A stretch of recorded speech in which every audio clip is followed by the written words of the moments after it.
Hello and welcome to the Voice of TOD. I'm Tom, and today we're going to talk about my favourite TV show of all time, Firefly.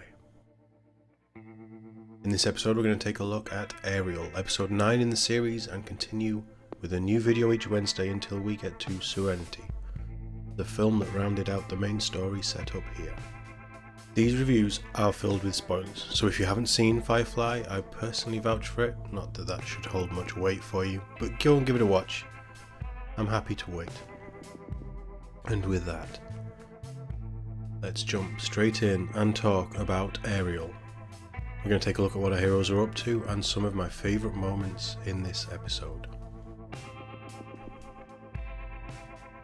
Now, as you will all probably be well aware, some of my favourite moments in Firefly are these quiet little family downtime moments, and this opening is another one. We learn that Inara is due her companion checkup and license. Redo? I don't even know what the term is, but she needs to get her license reinstated.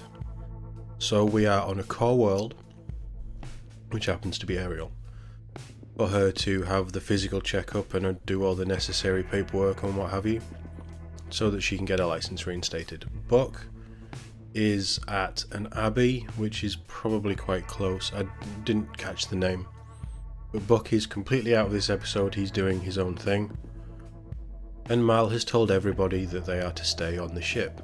Despite Wash wanting to take Zoe away for some alone time, even Zoe doesn't want to be on a core world.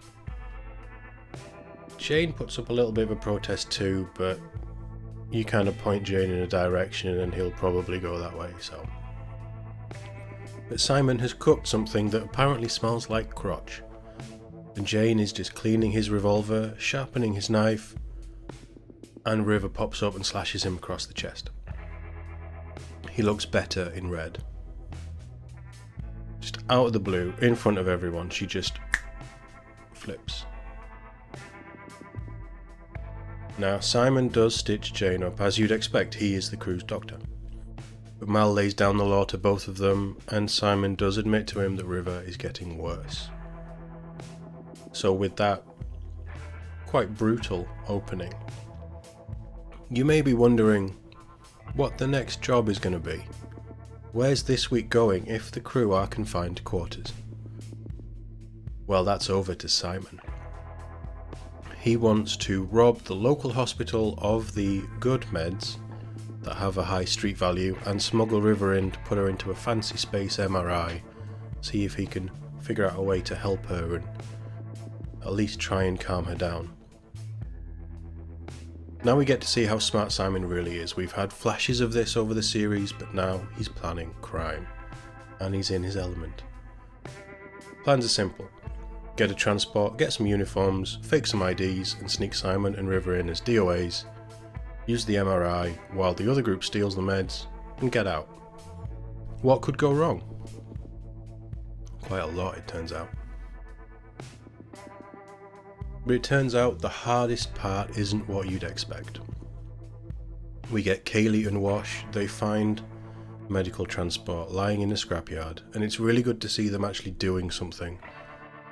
Quite often they're thrown to the side, and I mean, again, they're still not the main focus here, but with a cast of 9 you need that rotation, and sometimes just having the 2 of them in a scrapyard finding a ship is all you need. But you get a good idea of how skilled both of them are. I mean, we know Kaylee is one of the best mechanics in the verse. Wash seems to be a dab hand too, because they fix that up real pretty. Jane probably has contacts, he gets the uniforms, and he's also a dab hand at forging IDs. So now on to the hard part. And the hilarious part, with Simon teaching Mal and Zoe and Jane the medical jargon that they may need if questioned when bringing in a DOA. Slowly Mal and Zoe do get it, but Jane's really a lost cause. Hell, if I wanted schooling, I'd have gone to school. Pretty much sums up Jane, doesn't it? I was absolutely howling through this entire setup. It's quick shots, the editing is very quick, it's the same dialogue all the way through, it's edited very well, just like last episode. But it's just brilliant. And it's probably a little nod to actors, medical dramas, and learning all the jargon that they need to do, and some of it is probably quite hard. It might just be a little in-joke, but it works really well. But everything falls into place, and with a beautifully resurrected, freshly painted medical transport and a smart-looking crew, we're ready to steal some drugs. We get another Simon and River moment. Again, I do like it when these two are just together, alone from everything. I'm 100% sold with their brother and sister, and these little moments, they're very tender, they're very caring. Brilliant, absolutely brilliant. What a wonderful pairing they are. But as we fly in and towards the hospital, we get a few shots of Ariel. I think this might be the first look of a core world city. Looks a little bit like Blade Runner. There's tall buildings, lots of flashing lights, and smog. Because cities have smog, right? Last week, again, calling back to Out of Gas, we had Jane being all cool, calm, collected and caring in the face of, well, freezing to death, let's be honest. Especially when it came to Mal staying behind on Serenity. But this week, he's in a much darker mind. Yes, he got slashed by River, but he's very dour. And he's back on his I hate Simon crusade. But like he says, the money's good. I wonder how long that'll stack up. But they land, they take the DOAs into the hospital foyer and are ready to feed the lines that Simon has trained them to say. Nobody cares. Even when Jane jumps in and says the one line that he's probably spent the best part of a whole day trying to learn, nobody cares. Now last week I talked about the editing, the lighting, how all of it was used to pull you through the episode with the different timelines, and there isn't really any of that here. There's no quick flash editing through this whole sequence. It flows very well, but we're not jumping through time. What we do have is some very clever use of lighting. Now this is a core world, it's very clean, the big open spaces. This is a hospital, yet there's so much room, the corridors are wide, the patient and practice rooms are well spaced out, and even just big empty spaces. Right down to the drug locker being huge, with loads of just empty wasted space. Not like hospital these days, but hey. But one thing I did note is how bright everything is, to show off that clean, sterilised feeling of the hospital, or just the core worlds in general. They're very bright. But it's artificial light, which I like to think is a nod to how fake the core worlds are, and how really nothing is better regardless of where you live, despite how Mal may portray things. But back onto the story. Mal and Zoe head for the big score, which isn't really much of a problem, apart from the one doctor that Zoe happily zaps out with the paddles. So Zoe's just a badass at everything. Everything she does is cool. And I do like Mal's obnoxiously happy demeanour while he's here, because everybody in the core worlds is rich and happy, apparently. But the real meat of this episode is Jane. Having been scorned,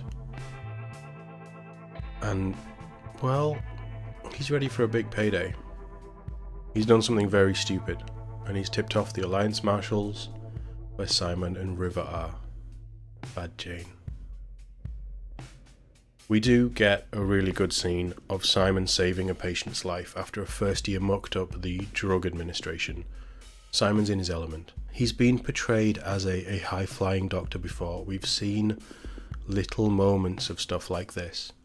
But seeing him in action, I really like these little moments of the characters living up to the potential and the skills that they have been, or that at least we've been told they have. They're actually backing it up with how smart they are, how skilled they are, just like Kaylee and Wash building the transport and getting it to fly. This stuff really helps round out the characters and fully flesh them out, in my opinion. It doesn't matter how much they used in the overall season, you believe every one of these characters has that, the skills at least that they say they have. Again, it might just be my love for the show and I'm willing to overlook little things, but I love it. Absolutely love it. But this is where the episode takes a much darker turn. River, now in the hollow MRI machine. They did say what it was, but I'm worse than Jane with medical jargon.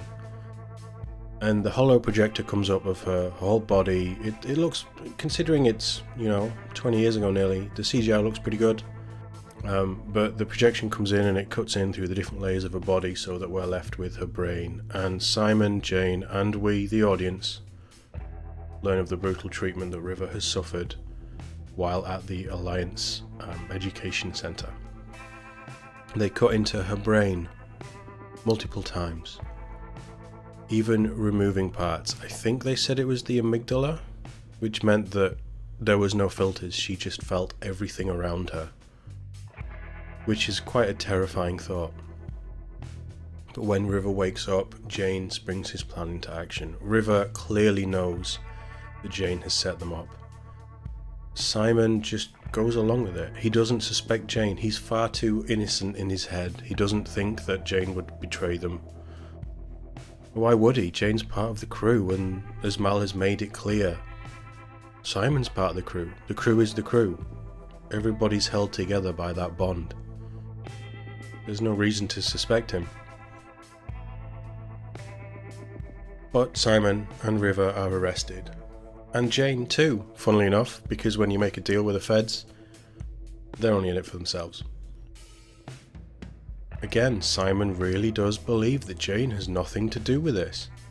It's quite sad really, but River clearly knows. She's onto him. And the whole "they took Christmas away" speech, so pointed at Jane. It's a very sad moment, but it's so well done. I think River's great in this episode. She has some of her best moments in the TV series. But she is all over the place. She's absolutely crazy. But that's probably what you expect with her now, and that's why it works so well. But Mal and Zoe get to Wash with the stolen drugs, quite a lot of them actually. Poor Wash has just been sat waiting in the transport for them. He's probably pretty bored by now. But they realise that there is a problem. And with Kaylee's help, they find out about the arrest, and Mal and Zoe go off on a daring rescue. Now, even in the police station, Simon's confidence in Jane seems to have... I don't know, I think the realisation of what the Alliance did to River has started to make Jane backtrack a little bit, but Simon does still think that Jane tried to help them get away. So when given the opportunity, Jane does take a stand. And when the three of them are being transported, he takes out 2 guards. Well, 1.5. Simon kind of finished off the other one. But they're free. And the episode turns even darker. 2 by 2 hands of blue. Anyone who's seen Firefly knows what that means, and that probably sends a little shiver down your spine. But yes, they're back. The men with blue hands are here for River, and they will kill everybody in their path with the little toy that they had back on the train job. They killed the marshals, they killed the guards, they killed everyone. That's how high up they are, and how unconcerned they are about what they're doing. It's brutal. Whatever that thing does, it's a horrible way to go. But luckily Mal and Zoe arrive round the back of the station just in time to shoot the lockout for our 3 wayward heroes. Well, 2 heroes, 1 traitor. To get them away from the blue hands and back on Serenity. Inara comes back just before the rest of the crew land, and everything seems fine. No tales, no suspicious activity while they were leaving. So it's time to leave. And as Mal and Jane Jane, who is now Simon's hero, hide the stolen cargo. Well, Simon is totally oblivious to Jane's deceit and praises him highly, but Mal sees through it and cracks Jane over the head with a wrench, knocking him out cold. Now Jane wakes up in what is probably the airlock of the cargo bay. I'm not 100% how it all works, but he is alone and Mal's left him a radio. And Mal opens the cargo bay doors just a tiny little bit, enough for Jane to suffer as he dies and they break atmosphere and he's sucked into space. This has to be one of the best Mal and Jane scenes in the entire show. Jane spills everything and Mal is just brutal. He really spells it out for Jane so easy that even he'll understand. You turn on my crew, you turn on me. Since that's a concept you can't wrap your head around, then you got no place here. It's so well done. So stoic, unfeeling, the determination in Mal to get rid of this problem. Jane growing more frantic as the idea of him dying seems to sink in. Even Jane's final words to Mal, "Make something up, don't tell him what I did." And it's done. So well. Perfectly done. Two actors just at their peak. Everything about this episode, the actors have been on fire. But decisions are made, words are said. Mal makes his choice. He closes the cargo bay doors and Jane is spared from what would have been another grim death. Hopefully he has learned from his betrayal of Simon and River and Mal. And hopefully it sticks, because we know what Mal will do if anybody threatens his family. It's another great episode. Like I've said, strong performances all round. There's lots of humour, there's elements of horror, as much as you can get away with. And a little sprinkling of betrayal. Again, the writing is perfect, but I seem to say that every week. I think this is the darkest episode to date. I know the Riva stuff is very full on, but this is very dark. And I actually think that's meant to make the point that we're on the core worlds, where, as Mal says, everyone's happy and rich, or rich and happy. But this episode isn't happy. It's gritty, it's dark, and once again, we've seen the threat that River possesses to anybody near her. And I'm sure that's something that will be revisited quite soon. But that brings us to episode 10, War Stories, next Wednesday. This episode brings back what was probably the first and scariest villains of this show, with Adalai Niska, and he wants revenge. This series is about to get a whole load darker. Thank you very much for watching this review. As you can tell, I do enjoy this show. I hope that you are enjoying these reviews too. I'd love to know what you think in the comments, as always. But if you want to see more of me, I will be over on Twitch, finishing off Mass Effect 2, I think there's one more stream, then jumping straight into Mass Effect 3 to continue the story of Commander Shepard. And we'll be doing some Outriders if the servers want to hold up as well. But check out my Twitter for when I go live, and as always, if you enjoyed this or any of my other content, please hit that subscribe button, like it, share it, you guys know what to do. And with that, I'm going to end this video, so thank you for watching. I'll see you in the next one.